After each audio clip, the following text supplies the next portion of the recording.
Endeklination, die wird auch Nomendeklination genannt. Ja, auch die Nomen müssen dekliniert werden und wann du welches Nomen deklinieren musst, genau das lernst du in dem heutigen Video.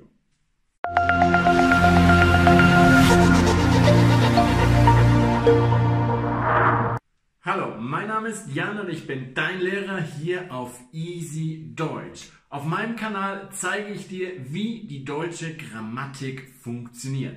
Heute geht es um die Nomendeklination, abgekürzt auch Endeklination. Ja, genau. Du musst Nomen deklinieren, also nicht nur die Adjektive und Artikel und Pronomen. Auch einige Nomen musst du deklinieren. Aber es ist hier etwas einfacher als bei allen anderen Deklinationen, denn du musst nur maskuline Nomen deklinieren. Aber diese maskulinen Nomen müssen zusätzlich noch 3 weitere Faktoren, Bedingungen erfüllen. Und genau die zeige ich dir jetzt mit der Hilfe von meinem E-Book. So, die Enddeklination oder Nomendeklination benutzt du grundsätzlich, wenn diese 4 Punkte erfüllt sind. Das Ganze passiert nur bei maskulinen Nomen. Da gibt es eine kleine Ausnahme, es ist das Herz. Auch das benutzt die Enddeklination, aber grundsätzlich sind es maskuline Nomen.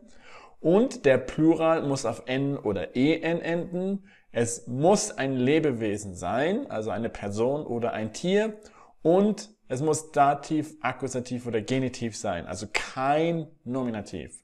Und all diese 4 Punkte müssen zutreffen. Dann benutzt du die N-Deklination, also das extra N am Ende vom Nomen.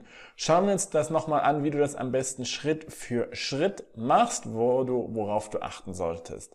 Als erstes solltest du immer schauen, steht das Nomen im Akkusativ, Dativ oder Genitiv? Wenn nicht, dann brauchst du auch keine Endeklination. Also alles, was Nominativ ist, keine Endeklination.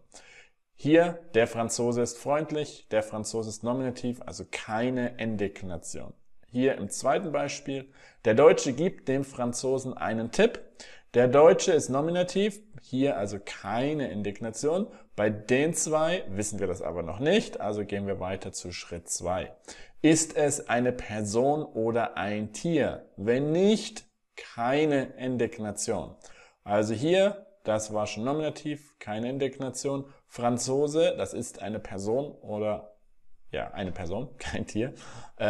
Und der Tipp, das ist weder eine Person noch ein Tier. Also bei Tipp keine Endeklination.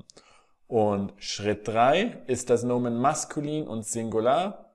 Der Franzose, ja, das ist maskulin und Singular. Deswegen gehen wir weiter zu Schritt 4. Bildest du im Plural mit N oder EN? Wenn nicht, dann keine Endeklination und wenn ja, dann Endeklination. Alles trifft auf den Franzosen zu, alle 4 Punkte. Deswegen haben wir der Franzose, aber auch hier im Dativ dann dem Franzosen. Auch im Akkusativ wäre es den Franzosen und im Genitiv des Franzosen. Also das N überschreibt in der Regel auch das S vom Genitiv S.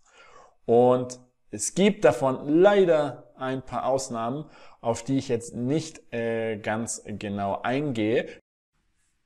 So, diese Ausnahmen, die du gerade hier in meinem Video gesehen hast, findest du auch auf meiner Website. Den Link findest du in der Videobeschreibung hier unter diesem Video. Dann kannst du sie dir nochmal ganz genau anschauen.